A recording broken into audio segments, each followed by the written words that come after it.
அனைவருக்கும் வணக்கம். SS media செய்திகளுடன் நான் உங்கள் கவிதா. டிராக்டர் பேரணி ட்விட்டர் மூலம் குழப்பத்தை ஏற்படுத்த பாகிஸ்தான் முயற்சி. உளவுத்துறை. டெல்லியில் நடைபெறும் விவசாயிகளின் டிராக்டர் பேரணியை சீர்குலைக்கும் வகையில் வதந்திகள் பரப்ப பாகிஸ்தானிலிருந்து சுமார் 300 ட்விட்டர் கணக்குகள் தொடங்கப்பட்டுள்ளதாகவும் இவற்றை தாங்கள் அடையாளம் கண்டுள்ளதாகவும் காவல்துறை தெரிவித்தது.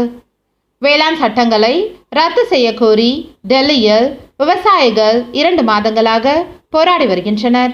இந்நிலையில் அடுத்த கட்டமாக குடியரசு தினமான நாளை அங்கு பதற்றம் நிறைந்த சூழலில் விவசாயிகளின் டிராக்டர் பேரணி நடைபெறுகிறது. இச்சூழலில் செய்தியாளர்களிடம் பேசிய டெல்லி காவல்துறையின் உளவு பிரிவு சிறப்பு பிரிவு ஆணையர் தீபேந்திர பதக், கடந்த 13ஆம் தேதியிலிருந்து 18ஆம் தேதி வரை பாகிஸ்தானிலிருந்து 300 ட்விட்டர் கணக்குகள் தொடங்கப்பட்டுள்ளதாகவும் இதன் மூலம் டிராக்டர் பேரணியில் தவறான தகவல்களை பரப்பி குழப்பங்களை ஏற்படுத்த முயற்சி நடப்பதாகவும் கூறினார். இந்த ட்விட்டர் கணக்குகளை காவல்துறை அடையாளம் கண்டுள்ளதாகவும் தீபேந்திர பதக் கூறினார்.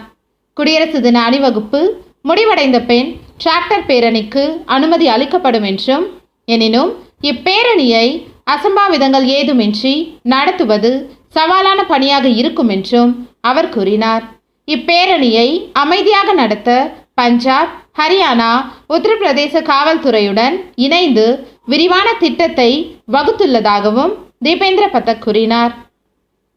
டெல்லியில் நாளை நடக்கவுள்ள பேரணியில் பங்கேற்பதற்காக சுமார் 13,000 டிராக்டர்கள் தற்போதைய நகரின் 4 எல்லை பகுதிகளில் அணிவகுத்து நிற்பதாகவும் இந்த எண்ணிக்கை தொடர்ந்து அதிகரித்து வருவதாகவும் தகவல்கள் வெளியாகியுள்ளன. இந்நிலையில் டெல்லி எல்லையில் தன் மீது அடையாளம் தெரியாத சிலர் தாக்குதல் நடத்தியதாகவும் தன் வாகனம் சேதப்படுத்தப்பட்டதாகவும் காங்கிரஸ் எம்பி ரவ்னீத் சிங் பிட்டு தெரிவித்துள்ளார். இதற்கிடையே வேளாண் சட்டங்களை ரத்து செய்ய கோரி பஞ்சாப், மகாராஷ்டிரா மாநிலங்களில் பேரணி நடைபெற்றது. பஞ்சாப் மாநில லுதியானாவில் விவசாயிகள் டிராக்டர் பேரணி நடத்தினர். மும்பை ஆசாத் மைதானத்தில் 15,000க்கும் மேற்பட்ட விவசாயிகள் குவிந்துள்ள நிலையில் அவர்கள் இன்று ஆளுநரிடம் வேளாண் சட்டங்களுக்கு எதிராக மனு கொடுக்க உள்ளனர். இந்த வீடியோ உங்களுக்கு பயனுள்ளதா இருந்தால் லைக், ஷேர், கமெண்ட் பண்ணுங்க.